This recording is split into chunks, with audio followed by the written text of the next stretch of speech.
Metal pump version 5 টিউবওয়েলের সাথে fitting করে কিভাবে গভীর লেয়ার থেকে পানি তোলা যায় সেটাই আজকে দেখাবো। প্রথমে আমরা টিউবওয়েলটা খুলে টিউবওয়েলের ভেতরে 3/4 সাইজে 30 ফুট পাইপ দিয়েছি এবং পাইপের মাথায় আমরা একটি চেক বোল লাগিয়ে নিয়েছি। এখানে ভেতরে পাইপ দেওয়ার জন্য এবং টিউবওয়েলটা বসানোর জন্য আমরা একটি ঝালাইটি ব্যবহার করেছি, কারণ ঝালাইটির মাধ্যমে আপনারা টিউবওয়েলের ভেতরে আলাদা করে 3/4 সাইজের পাইপ দিতে পারবেন।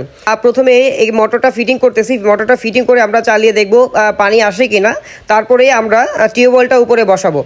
তারপরেই আপনার ব্যাটারিতে কানেকশন দিবেন অথবা সোলারে কানেকশন দিবেন। দেখতে পাচ্ছেন ভিউয়ার্স, আমাদের মেটাল পাম্প ভার্সন 5 দিয়ে আমরা টিউবওয়েল থেকে পানি তুলতেছি ফিটিং করে।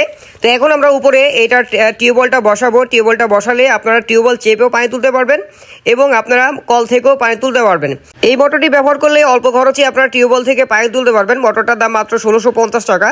এখন দেখতেছেন টিউবওয়েলও আছে এবং মোটর দিয়েও পানি তুলতেছি।